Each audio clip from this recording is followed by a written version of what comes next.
Welcome back to my channel. तो आज जो है अब हम नेक्स्ट सेक्शन 144 डिस्कस करने वाले हैं। इसके पहले के सारे सेक्शन मैंने आपको करा दिए हैं। मैं अपने वीडियोस में हमेशा हेडिंग में ही डाल देती हूँ कि इस वीडियो में पर्टिकुलरली कौन कौन सा सेक्शन है, to make it more beneficial for you. और एग्ज़ाम में अब काफ़ी कम टाइम रह गया है। I think you have 1 month left. So apart from this revisionary class, as I always say कि रिविजनरी क्लास देखो, that is going to boost up you 10 times. But अगर आप 100 टाइम्स बूस्ट अप होना चाहते हो, अगर आप चाहते हो कि आप एग्ज़ाम दो और एक ही बार में पास हो जाओ, तो सिर्फ रिविजनरी क्लास के भरोसे मत रहना। I always give emphasis on self study. आपका 10 बार का रिविजनरी क्लास देखना आपके 5 बार की रिविजनरी सेल्फ स्टडी के बराबर होता है। So keeping this in mind, बहुत ज़्यादा मैं नहीं बोलूँगी। आज की हम क्लास शुरू करते हैं। This is a revisionary video, तो कोई एक एक वर्ड पढ़ के हम कुछ नहीं करने वाले हैं। मैं आपको सेक्शन के पीछे प्रोविज़न को बताने वाली हूँ एंड देन दैट्स इट, जैसे एक रेगुलर रिविजनरी वीडियो होता है। अब बात करते हैं बेस्ट जजमेंट असेसमेंट की, सेक्शन 144। देखो, बेस्ट जजमेंट असेसमेंट जो होता है ना, अच्छा एक और बात और बोल दूँ, आप किसी भी बुक को रेफर कर रहे हैं, doesn't matter, you have to just understand कि सेक्शन 144 में दिया हुआ क्या है and then you have to go and do self study. जो भी आप बुक पढ़ते हो, चाहे वो स्टडी मैट हो, चाहे किसी टीचर का बुक हो, कुछ भी हो, फर्स्ट यू लिसन कि इस पर्टिकुलर प्रोविज़न में क्या दिया हुआ है। एंड आई अश्योर यू कि ऐसा कोई भी पॉइंट नहीं होगा, अगर आप 144 पढ़ रहे हैं तो आप किसी भी टीचर का बुक रेफर कर रहे हैं, ऐसा कोई पॉइंट नहीं होगा जो मैं आपको नहीं बता रही हूँ इस वीडियो में। आपको सिर्फ सुनना है। अपना बुक अगर चाहते हैं तो आप खोल के बैठ जाइए और सिर्फ बातों को सुनिए। कहीं पे कुछ पॉइंट भी आपका नहीं छूटेगा। सुनने के बाद से आप जाके सेल्फ स्टडी कीजिए। So let's start. Section 144 best judgement assessment होता है, कब होता है? बेस्ट जजमेंट असेसमेंट आपको नाम से ही पता चल रहा होगा कि मुझे खुद से कुछ इवेल्युएट करना है। किसी पर्सन को बोला जा रहा है कि आप खुद ही जज करो। जैसे ऑडिटर का जजमेंट आपने अक्सर सुना होगा, जब आप एसेस वगैरह पढ़ रहे होंगे तो आपने देखा होगा कि यहाँ पे ऑडिटर को तो खुद जजमेंट करना होता है, ऑडिटर्स जजमेंट, जहाँ पे ऑडिटर खुद ये डिसाइड करता है कि ये पॉइंट उसे लगाना है या नहीं लगाना है या क्या करना है। उसी तरीके से यहाँ पे असेसिंग ऑफिसर को बोला जा रहा है कि जो सबसे अच्छा आप जजमेंट कर सकते हो इस पर्टिकुलर केस में, वो कर देना। और ये कब कब होता है? ये होता है पहला ये बेस्ट जजमेंट असेसमेंट जो होता है, इसके कुछ केसेस हैं, तभी जाके बेस्ट जजमेंट असेसमेंट होता है। पहला रीज़न ये है कि आपने रिटर्न जो है 139(1) का टाइम पे फाइल नहीं किया या फिर आपने बिलेटेड रिटर्न फाइल नहीं किया, तो आपका बेस्ट जजमेंट असेसमेंट हो सकता है। दूसरा पॉइंट, ये आपका ट्री बना के दिया हुआ है, आप इसे ट्री में समझे या पॉइंट में समझे। दूसरा पॉइंट जो है वो बोलता है कि अगर आपने 142(1)(2) के नोटिस से कंप्लाई नहीं किया, आपके पास नोटिस आया और अगर आपने रिटर्न फाइल नहीं किया, तो आपका बेस्ट जजमेंट असेसमेंट हो सकता है। तीसरा पॉइंट हमारा ये बोलता है आपके पास स्क्रूटनी का, मैंने आपको बताया था जब स्क्रूटनी असेसमेंट होता है तो सबसे पहले स्क्रूटनी का नोटिस आता है। तो जब नोटिस आया स्क्रूटनी का 143(2) में और असेसमेंट होता है 143(3) में, तो जब 143(2) में आपका नोटिस आया, आपने नोटिस से कंप्लाई नहीं किया, तो फिर आपका बेस्ट जजमेंट असेसमेंट हो सकता है। तो ये सारे केसेस होते हैं बेस्ट जजमेंट असेसमेंट के। अब दूसरा पॉइंट, नेक्स्ट पॉइंट जो है इसमें ये होता है कि असेसिंग ऑफिसर के पास पूरा राइट है कि ये सारे केसेस अगर हैं तो आपका बेस्ट जजमेंट असेसमेंट हो, लेकिन उसे आपको अपॉर्चुनिटी ऑफ बीइंग हर्ड तब भी देना पड़ेगा कि आप बेस्ट, मान लो कि आपने रिटर्न फाइल नहीं किया और असेसिंग ऑफिसर सोचता है कि यार ना ही तो बिलेटेड रिटर्न फाइल है, ना ही ड्यू डेट का रिटर्न फाइल है, तो चलो मैं इसका बेस्ट जजमेंट असेसमेंट कर देता हूँ। स्टिल वो आपको एक अपॉर्चुनिटी ऑफ बीइंग हर्ड देगा। आपके पास एक लेटर आएगा कि बताओ जी हम क्यों आपका बेस्ट जजमेंट असेसमेंट ना करें। तो लेकिन जैसे मैंने आपको बताया कि जब आपने रिटर्न फाइल नहीं किया या बिलेटेड रिटर्न फाइल नहीं किया और आपका बेस्ट जजमेंट असेसमेंट होगा, मान लो आपको बिना बताए बेस्ट जजमेंट असेसमेंट किया जाए, तो आपको तो खुद भी नहीं पता होगा कि आपका बेस्ट जजमेंट असेसमेंट हो रहा है। इसलिए आपको एक अपॉर्चुनिटी ऑफ बीइंग हर्ड देना जरूरी है। ये भी तो हो सकता है आपके पास कोई वैलिड रीज़न हो जिसकी वजह से आपने फाइल नहीं किया हो रिटर्न। बट अगर आपके पास 142(1) का नोटिस आ चुका है, इसका मतलब डिपार्टमेंट जो है आपको पहले ही कह चुकी है। 142(1)(2) में यही होता है ना कि डिपार्टमेंट आपको बोलती है कि भाई तुम रिटर्न फाइल करो, तुम अपना बुक्स ऑफ अकाउंट्स लेके आओ। तो जब आपको डिपार्टमेंट पहले ही बोल चुकी है कि तुम रिटर्न फाइल करो, तुम बुक्स ऑफ अकाउंट लेके आओ, और अगर कुछ कम्युनिकेशन के बाद भी अगर आपने रिटर्न फाइल नहीं किया, तो फिर उसको आपको अपॉर्चुनिटी ऑफ बीइंग हर्ड देने की कोई आवश्यकता नहीं है। वो मतलब बिना आपको अपॉर्चुनिटी ऑफ बीइंग हर्ड दिए बेस्ट जजमेंट असेसमेंट कर सकता है। नेक्स्ट पॉइंट है हमारा कि जैसे मैंने आपको कहा कि 143 जब हम पढ़ रहे थे, तो मैंने आपको बताया था कि ये जो स्क्रूटनी का सेक्शन है ना, ये particular for the benefit of revenue बना हुआ है। इसमें आप जो है लॉस को कम नहीं दिखा सकते हैं, मतलब लॉस को ज़्यादा नहीं दिखा सकते। जब एसएससी असेस करेगा असेसिंग ऑफिसर असेस करेगा तो वो लॉस को ज़्यादा नहीं दिखाएगा या इनकम को कम नहीं दिखाएगा, वो हमेशा रेवेन्यू के फेवर में बात करेगा। उसी तरीके से 144 में भी है कि इनकम जो है आपका जो रिटर्न इनकम है उससे कम पे एसेस नहीं हो सकती है और लॉस जितना रिटर्न लॉस है उससे हाई पे एसेस नहीं हो सकता है। नेक्स्ट पॉइंट हमारा 144 बोलता है, देखो अपॉर्चुनिटी ऑफ बीइंग हर्ड मैंने आपको बता दिया। नेक्स्ट पॉइंट हमारा 144 बोलता है कि मान लो कि मैंने असेसिंग ऑफिसर को ये राइट दे दिया कि भाई जाओ तुम अपना बेस्ट जजमेंट असेसमेंट करो, तो दैट डजंट मीन्स कि वो आर्बिट्रेरी मैनर में जाके कुछ भी सोच रहा है कि ये पर्सन है, इसके पास ये घर है और ये इतना बड़ा इसके पास घर है तो इसका मतलब इसके पास 20 लाख रुपीज़ की इनकम होगी। मे भी हो सकता है आपके पास बड़ा घर हो बट आपके पास कोई इनकम का सोर्स ना हो, तो ये अपने मन में कहानियाँ बना के वो असेसमेंट नहीं कर सकता है। उसके पास कुछ वैलिड रीज़न होना चाहिए, जैसे कि लास्ट ईयर का रिटर्न उठा लिया, उसमें उसने देखा कि लास्ट ईयर के रिटर्न में तो 20 लाख का रिटर्न फाइल है, प्लस जिस इंडस्ट्री में वो काम करता है वो उठा लिया। तो इस तरीके से उसके पास कुछ लॉजिकल चीज़ें होनी चाहिए, उन चीज़ों के बेसिस पे वो बेस्ट जजमेंट असेसमेंट जो है करेगा और जो ऑर्डर पास होगा that order must be speaking order. So this was all about 144 best judgement assessment.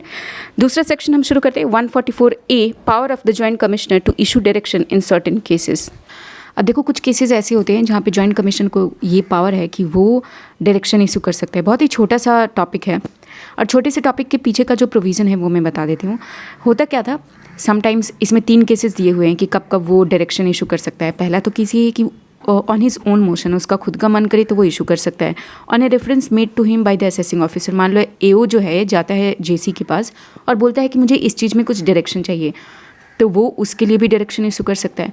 और तीसरा पॉइंट है, अगर एसएससी को कहीं पे लगता है, अगर एप्लीकेशन दिया एसएससी ने, मान लो कि तुम हरास हो रहे हो असेसिंग ऑफिसर से, तो आप क्या करोगे, आपके पास एक ऑप्शन है कि आप जॉइंट कमिश्नर के पास चले जाओ, उसके पास जाके बोलो कि आप मेरा ये केस पेंडिंग है, आप इसमें डायरेक्शन इशू करिए। तो ये 3 केसेस में डायरेक्शन इशू हो सकता है और एओ जो है जो भी पेंडिंग असेसमेंट है उसका रिकॉर्ड मंगवा के चेक कर सकता है। एओ नहीं मतलब जॉइंट कमिश्नर, और वो जो भी डायरेक्शन देगा वो बाइंडिंग होता है एसीपी, डीसीपी एंड आईटीओ पे। कोई भी एक ऐसा डायरेक्शन जिसमें जो है एसएससी के ऊपर कुछ which is not in the favour of SSC, तो उस केस में वो डायरेक्शन वैसे नहीं दे देगा, पहले अपॉर्चुनिटी ऑफ बीइंग हर्ड देगा और उसके बाद से वो not in favour of SSC जो है वो डायरेक्शन देगा। और अगर 144A में अगर जेसी ने डायरेक्शन इशू कर दिया तो इसके जो है इसके लिए आप कहीं पे अपील नहीं कर सकते हैं। बस ये है इतना छोटा सा सेक्शन। ये नेक्स्ट जो हमारा सेक्शन है वो है section 144C, which is reference to dispute resolution panel, DRP को जो हम रेफरेंस देते हैं। देखो कुछ केसेस ऐसे होते हैं जहाँ पे रेफरेंस जो है एओ जो है करता है डीआरपी को। अब होता क्या है, गवर्नमेंट जो है एक्स्ट्रा सेंसिटिव है किसके लिए, जो फॉरेन कंपनीज़ हैं या फिर जो एनआरआईज हैं उनके लिए, तो उन्हीं को लेकर के ये सेक्शन बनाया गया। मान लो हम रेसिडेंट है तो हमारे बीच तो अगर हमारा केस असेसमेंट में फंसता है तो हम लगे रहते हैं, बट उनको ज़्यादातर डिसीजन अगर आप देखो, ज़्यादातर लॉ अगर आप देखो, तो हमेशा गवर्नमेंट ये चाहती है कि जो नॉन रेसिडेंट है या फॉरेन कंपनी हो उनको हम कैसे अट्रैक्ट करें। तो उनको अट्रैक्ट करने के लिए उनके फेवर में लॉ बनाए जाते हैं। तो ये भी एक फेवरेबल लॉ है उनके लिए, जहाँ पे ये बोला गया है कि असेसमेंट कंप्लीट करने से पहले असेसिंग ऑफिसर क्या करेगा, असेसमेंट कोई सा भी हो, 143(3) मतलब स्क्रूटनी हो या 147 रीअसेसमेंट हो, दोनों ही केसेस में अगर आप ऑर्डर पास कर रहे हैं, ये दोनों असेसमेंट अगर रिलेटेड टू फॉरेन कंपनी या फिर नॉन रेसिडेंट है, तो असेसिंग ऑफिसर सबसे पहले एक ड्राफ्ट असेसमेंट ऑर्डर प्रिपेयर करेगा और उसको प्रिपेयर करके वो क्या करेगा, डीआरपी को ये ड्राफ्ट असेसमेंट ऑर्डर देगा। ये तब देगा जब असेसिंग ऑफिसर को ऐसा, मतलब असेसिंग ऑफिसर ने एक ऐसा ऑर्डर पास किया हो जो कि फेवरेबल नहीं है उनके लिए। किसके लिए, फॉरेन कंपनी के लिए या फिर नॉन रेसिडेंट के लिए। मतलब उसने क्या किया, उसने लॉस को कम कर दिया तो वो फेवरेबल नहीं होगा, उसने इनकम को बढ़ा दिया तो वो भी फेवरेबल नहीं होगा, या फिर अगर लॉस को नहीं कम किया, इनकम को नहीं बढ़ाया, तो उसने टैक्स रेट में कुछ चेंज कर दिया जिससे टैक्स जो है हमारा बढ़ गया। तो इन तीनों ही केसेस में सबसे पहले उसे अपना एक ड्राफ्ट असेसमेंट ऑर्डर बनाना होगा और ये ऑर्डर बना के उसे डीआरपी को ये ड्राफ्ट असेसमेंट ऑर्डर सबमिट करना होगा। अभी मैंने आपको एक केस बताया कि अगर आप एक फॉरेन कंपनी है या फिर नॉन रेसिडेंट है तो आपके लिए कैसे, आपके फेवरेबल डिसीजन देने के लिए कैसे गवर्नमेंट ने पहले आपके ड्राफ्ट असेसमेंट ऑर्डर को बनवाया और उसको डीआरपी को सबमिट किया। बट यहाँ पे एक और केस होता है, मान लो कि आपका जो असेसमेंट है उसमें वेरिएशन हो रहा है on account of 92CA, transfer pricing से रिलेटेड कुछ वेरिएशन हो रहा है। कोई एक ऐसा ऑर्डर है जिसमें कि ट्रांसफ़र प्राइसिंग से रिलेटेड कोई वेरिएशन हो रहा है और ये वेरिएशन जो है वो ट्रांसफ़र प्राइसिंग ऑफिसर के मतलब मान लो कि डायरेक्शन देता है ट्रांसफ़र प्राइसिंग ऑफिसर, अच्छे से क्लियर होगा जब हम ट्रांसफ़र प्राइसिंग का चैप्टर पढ़ रहे होंगे। बट अगर ट्रांसफ़र प्राइसिंग ऑफिसर के डायरेक्शन पे नहीं हो रहा है ये वेरिएशन, देन असेसिंग ऑफिसर को 144C के प्रोसीजर को फॉलो करने की कोई आवश्यकता नहीं है। एक बार फिर से रिपीट कर देती हूँ इसको।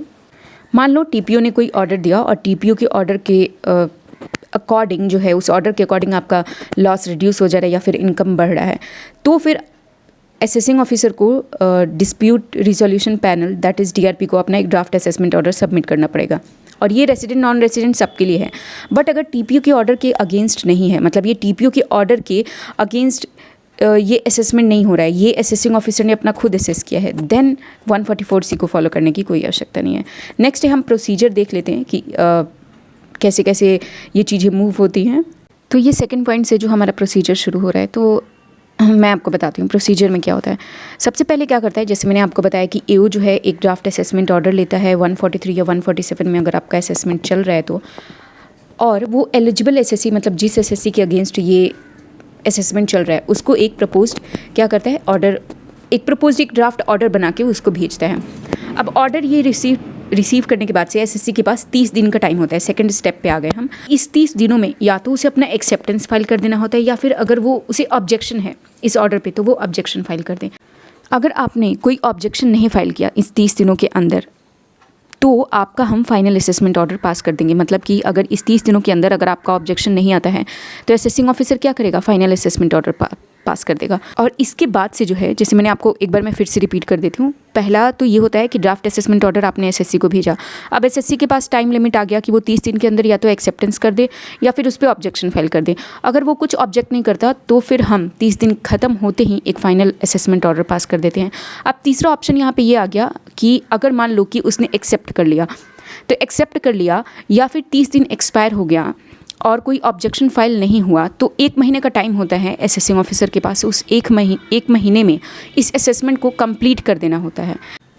नेक्स्ट हमारा पॉइंट है कि मान लो कि कोई ऑब्जेक्शन फाइल हुआ है और इस ऑब्जेक्शन के फाइल होने के बाद से अगर डीआरपी चाहता है तो वो जो है गाइडेंस इशू कर सकता है असेसिंग ऑफिसर को। बट ये गाइडेंस इशू करने का टाइम लिमिट है। जिस मंथ में एक ड्राफ्ट असेसमेंट ऑर्डर सबसे पहले स्टेप में भेजा गया था एसएससी को, वो मंथ के ख़त्म होते ही 9 मंथ के अंदर अंदर जो है डीआरपी को जो है अपना, अगर उसे वो कोई डायरेक्शन देना चाहता है तो वो डायरेक्शन दे सकता है। उसके बाद से उसे डायरेक्शन देने की इजाज़त नहीं है।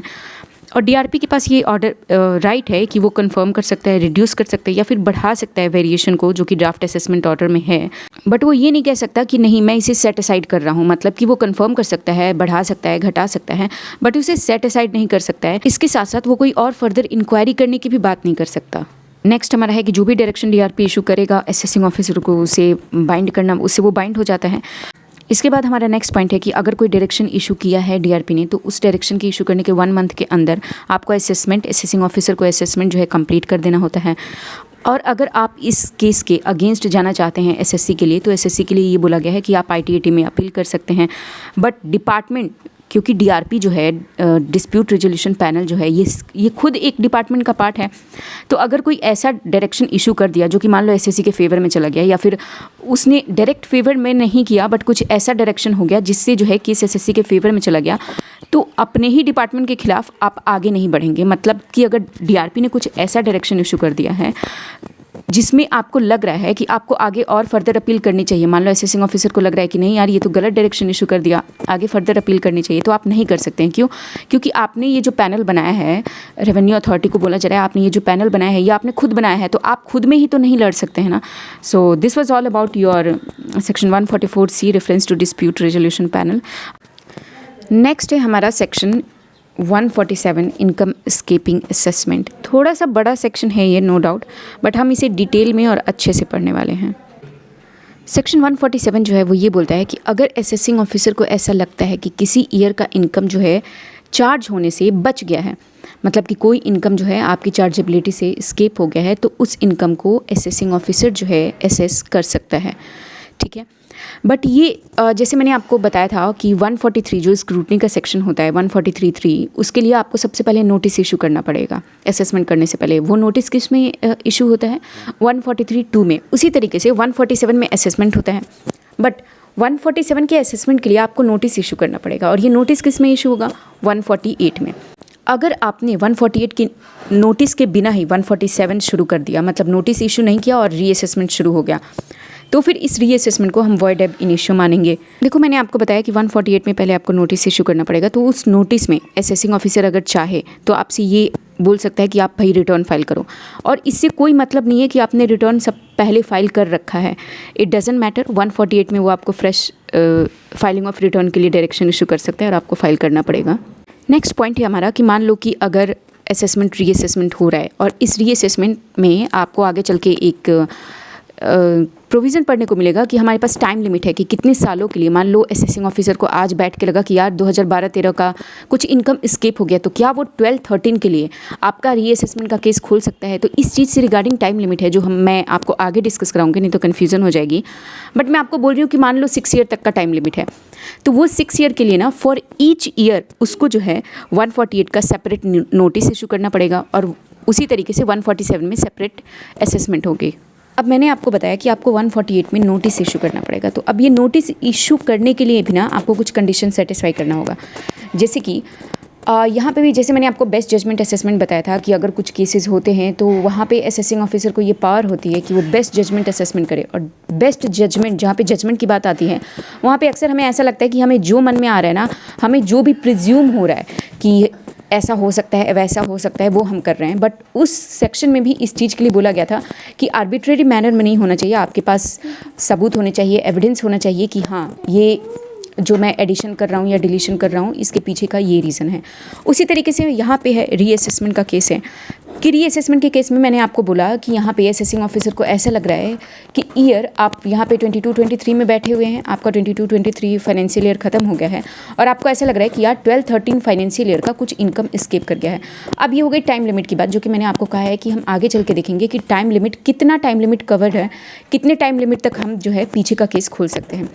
बट अपार्ट फ्रॉम दिस मैंने आपको बताया कि 148 का नोटिस इशू करने के लिए मान लो 6 ईयर का टाइम है फॉर एग्जांपल, तो इस 6 ईयर के टाइम के लिए आपके पास कुछ चीज़ें होनी चाहिए, जिन चीज़ों को कुछ कंडीशन आप सेटिस्फाई करें, तभी आप 148 में नोटिस इशू करके और 147 में जो है आप रीअसेसमेंट कर सकते हैं। तो वो जो कंडीशन मैं बता रही हूँ जिसको आप फुलफिल करेंगे असेसिंग ऑफिसर, और तब जाके आपका जो है रीअसेसमेंट होगा, उसमें पहला कंडीशन है कि असेसिंग ऑफिसर के पास कुछ ऐसे एविडेंस होना चाहिए जिससे उसको लगता है कि ये जो इनकम है ये चार्ज कर गई है असेसमेंट से।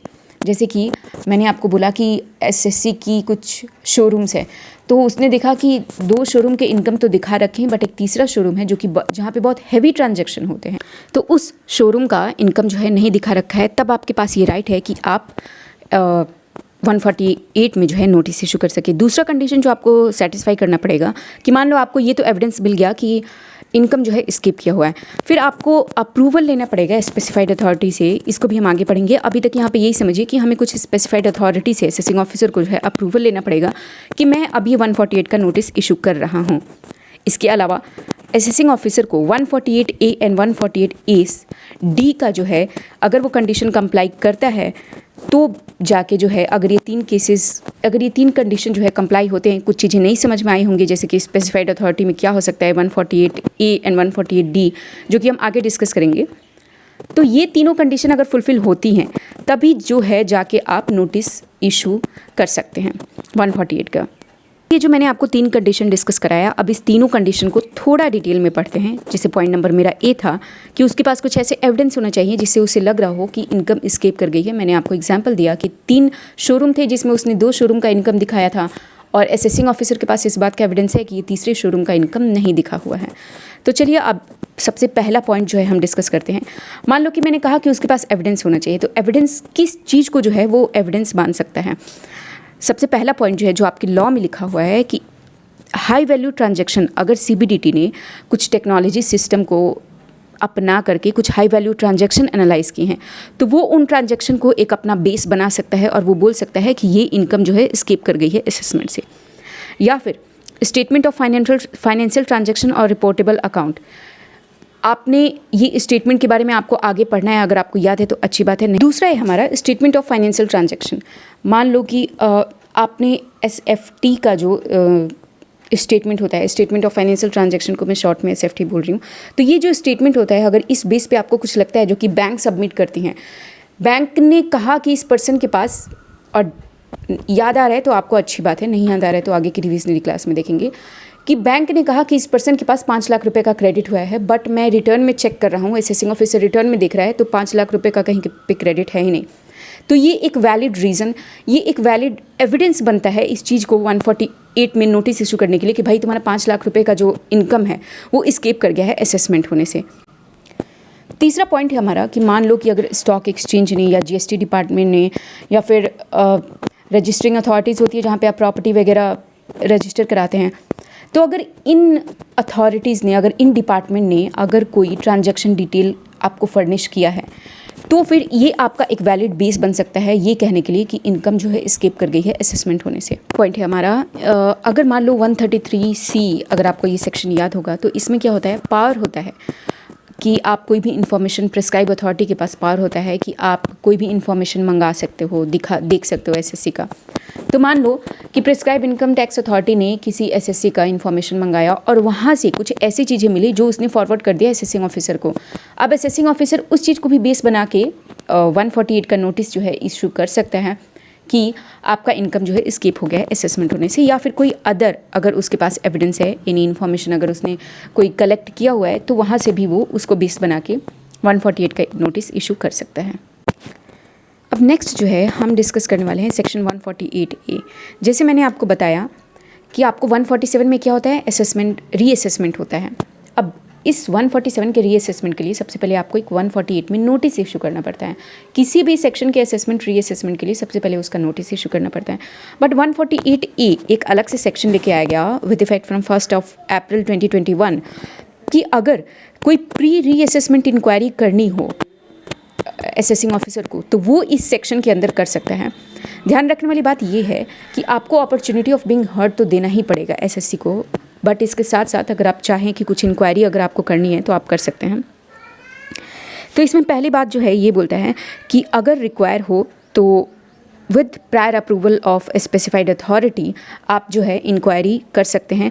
बट आपको ये इंक्वायरी करने की कोई ज़रूरत नहीं है जब आपके पास एविडेंस हो। और तो अब हम डिस्कस करने वाले हैं सेक्शन 148A। सेक्शन 148A क्या कहता है, जैसे मान लो मैंने आपको बताया कि 147 आपका रीअसेसमेंट का सेक्शन है। इसमें आपको अगर रीअसेसमेंट करना है तो आपको सबसे पहले 148 में, 147 में रीअसेसमेंट के लिए 148 में आपको नोटिस इशू करना पड़ेगा। बट 148A लेकर के आ गया on 1 April 2021 for the reason being कि अगर एसएससी चाहे तो असेसमेंट से पहले वो प्री असेसमेंट इंक्वायरी कर सकता है, और वो इंक्वायरी करने के लिए उसे स्पेसिफाइड अथॉरिटी से अप्रूवल लेना पड़ेगा।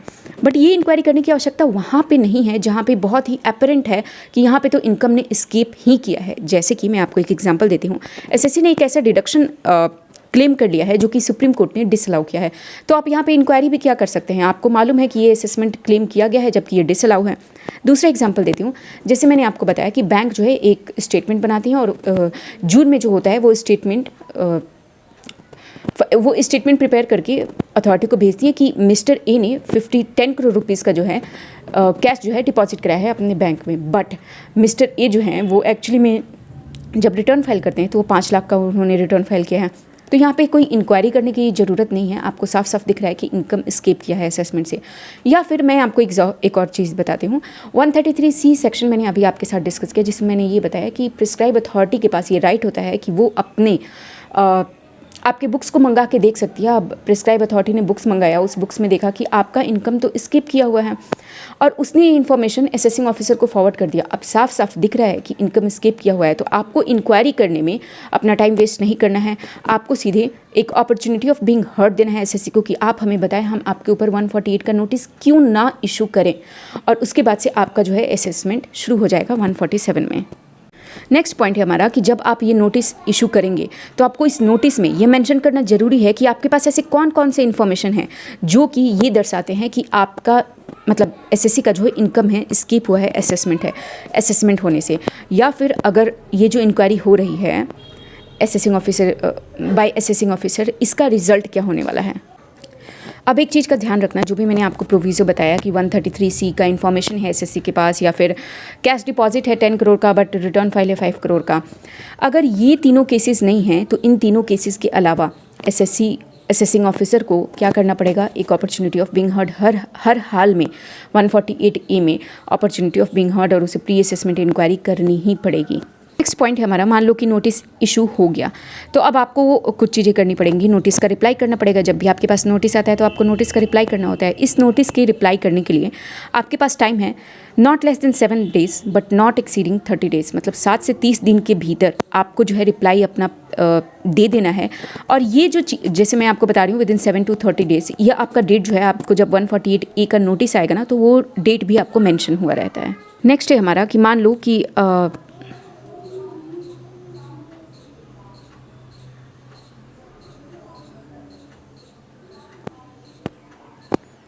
अब है हमारा कि असेसिंग ऑफिसर जो है वो एसएससी की रिप्लाई को कंसिडर करेगा और उस रिप्लाई को कंसिडर करने के बाद से जो है एक असेसिंग ऑफिसर जो है अपना ऑर्डर पास करेगा 148A में कि क्या ये एक फिट केस है 148 के इशू नोटिस 148 का नोटिस इशू करने के लिए, या फिर ये एक फिट केस नहीं है 148A का नोटिस इशू करने के लिए।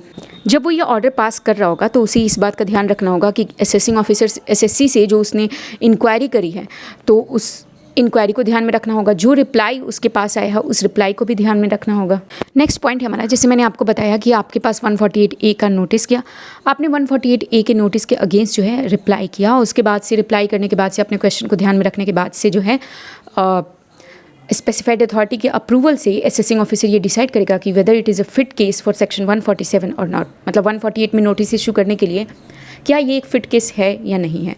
बट मैं आपको बताती हूँ, मान लो आपने रिप्लाई ही नहीं किया, तो अगर आप रिप्लाई नहीं किया with in specified time that is 7 to 30 days, जो मैंने आपको बताया कि नोटिस पे भी मेंशन होता है 148A के, तो अगर आप रिप्लाई नहीं करते हैं तो फिर असेसिंग ऑफिसर जो है वो 148A का जो है नोटिस इशू 148A में ऑर्डर पास कर देगा जिसमें कि वो 148 का नोटिस इशू कर देगा। अब नेक्स्ट पॉइंट है हमारा कि टाइम लिमिट क्या है 148A का नोटिस 148 का ऑर्डर पास करने के लिए। तो देखो 148 में के ऑर्डर पास करने के लिए थोड़ा सा बैक से समझते हैं। सबसे पहले आपको जो है नोटिस गया होगा, आप एक एसएससी हैं, आपको नोटिस गया होगा, आपके पास 7 to 30 days का टाइम होगा। आप इस 7 to 30 days में मिनिमम 7 मैक्सिमम 30 days में आपको अपना रिप्लाई सबमिट करना होगा। आपने रिप्लाई सबमिट कर दिया। अब असेसिंग ऑफिसर के पास टाइम लिमिट यहाँ से शुरू होता है जब आपने अपना रिप्लाई सबमिट किया, 1 month from the end of the month in which reply to show cause notice has been received. मतलब कि मान लो कि अगर 1 मई को रिप्लाई रिसीव होता है तो 1 month मतलब कि जुलाई तक जून तक जो है 1 जून तक जो है उसके पास का पूरा 1 month का टाइम है कि आप इस 1 month में रिप्लाई रिसीव होने के बाद से आप अपना ऑर्डर पास कर देना।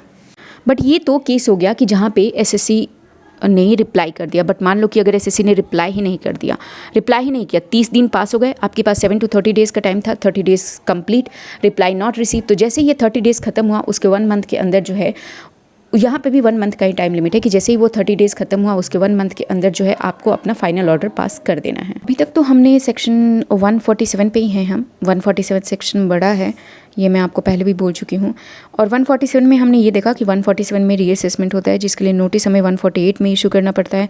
और 1 अप्रैल 2021 को एक नया सेक्शन आया विच वॉज कॉल्ड सेक्शन 148, जिसमें आपको असेसिंग ऑफिसर को एसएससी को अपॉर्चुनिटी ऑफ बीइंग हर्ड देना होता है कि आप हमें ये बताएं कि हम आपके ऊपर 148 that is notice for reassessment क्यों ना इशू करें।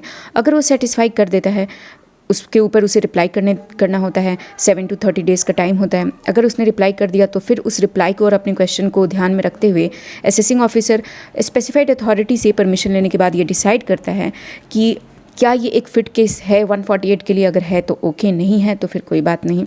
इतना हमने देखा है अभी तक। इसके साथ साथ जो है हमने ये भी देखा है कि वो कौन से केसेस होते हैं जब असेसिंग ऑफिसर को कोई भी अपॉर्चुनिटी ऑफ बीइंग हर्ड देने की आवश्यकता नहीं है। जैसे कि हमने देखा कि 133C में अगर उसके पास डायरेक्टली कोई इन्फॉर्मेशन आया है प्रिस्क्राइब अथॉरिटी से, या फिर स्टेटमेंट में ये फाइल हुआ है कि आपने 5 crore का कैश डिपॉजिट किया बट जो आपने रिटर्न फाइल किया वो 5 लाख रुपए का ही है, तो इन केसेस में उसे 148A अप्लाई करने की आवश्यकता नहीं है। वो डायरेक्टली 148A नहीं अप्लाई करेगा बट 148 अप्लाई करेगा और नोटिस इशू कर देगा और 147 में रीअसेसमेंट हो जाएगी।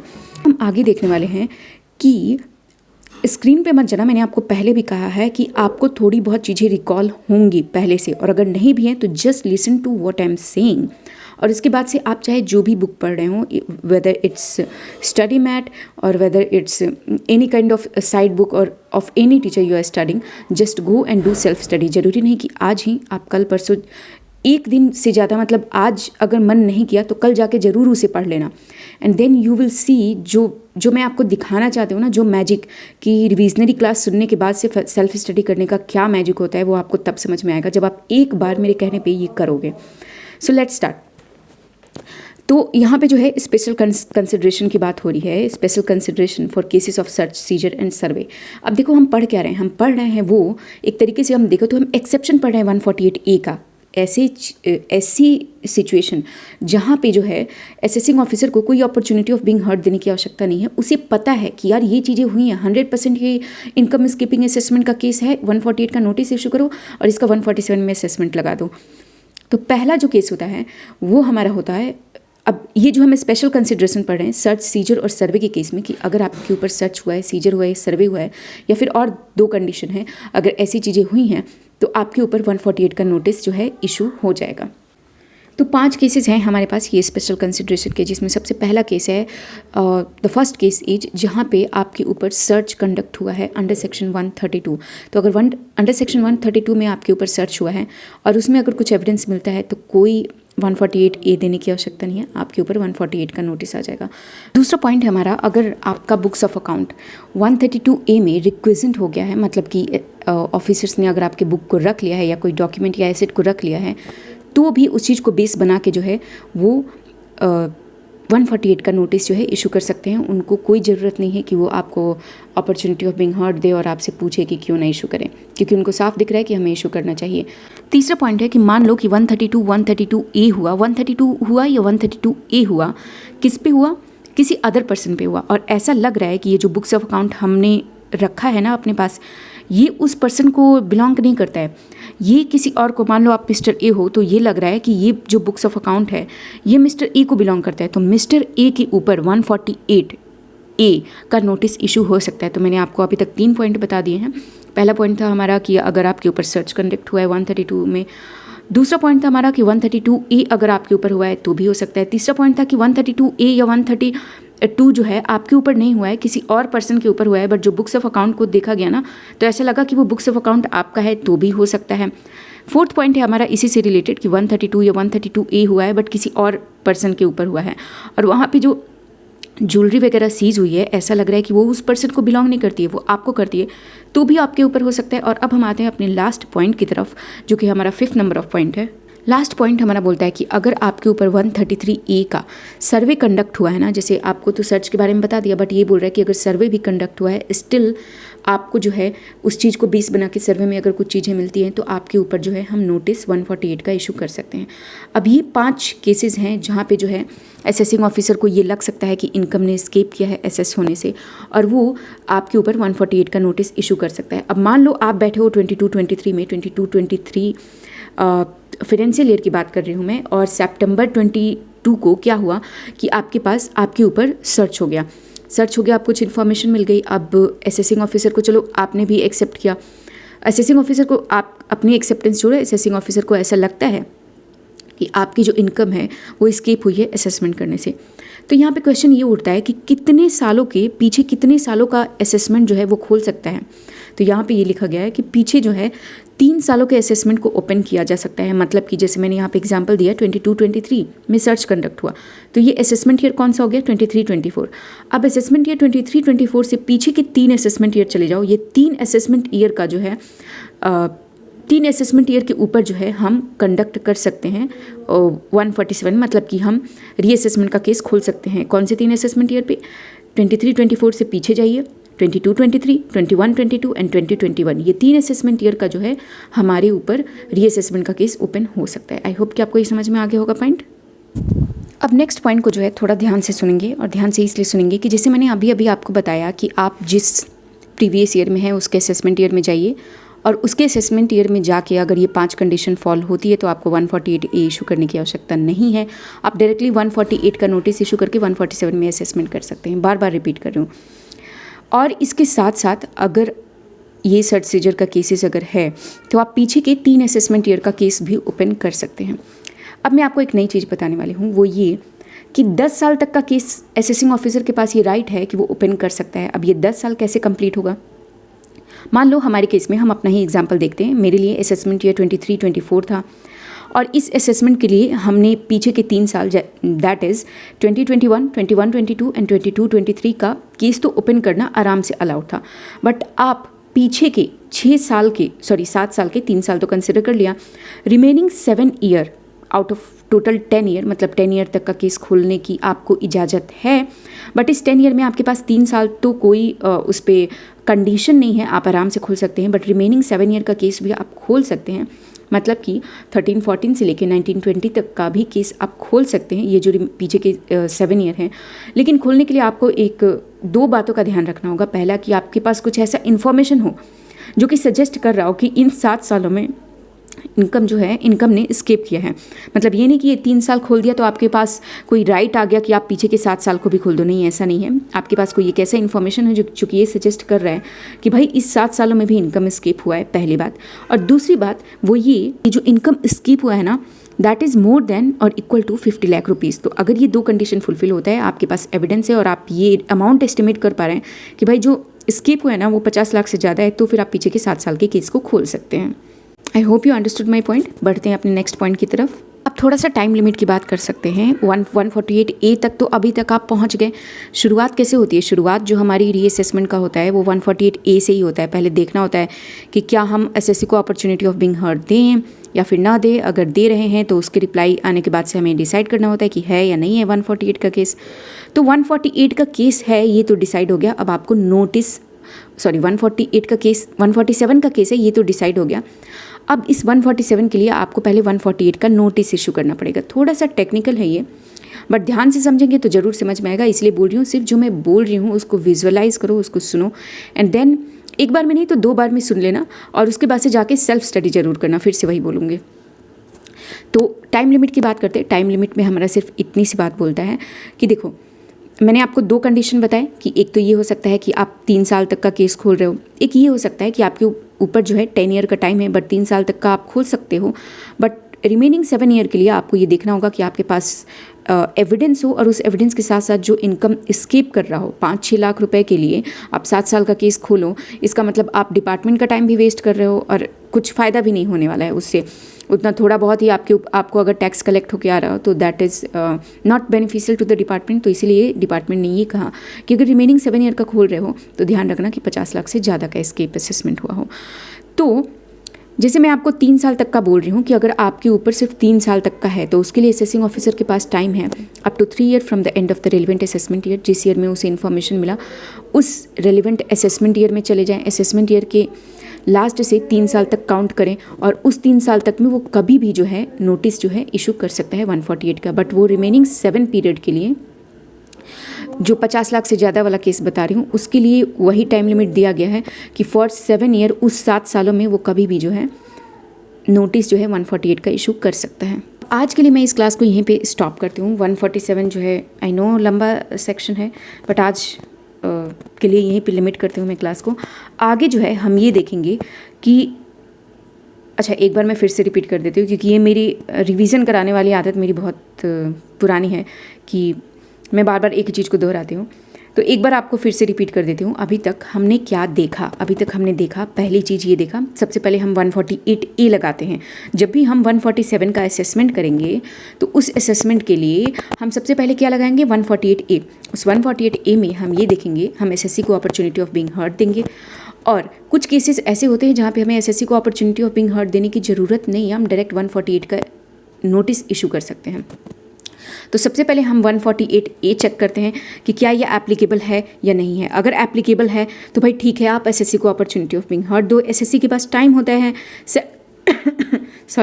7 to 30 डेज़ के अंदर एसएससी को रिप्लाई करना होता है। एसएससी ने रिप्लाई कर दिया, अच्छी बात है। आप उसके बाद से ये डिसाइड करो with the approval of prescribe authority कि क्या ये 148 का केस है या नहीं है। उसके आंसर के बाद से और अपने क्वेश्चन को ध्यान में रखते हुए आपको डिसाइड करना है कि क्या ये 148 का केस है या नहीं है।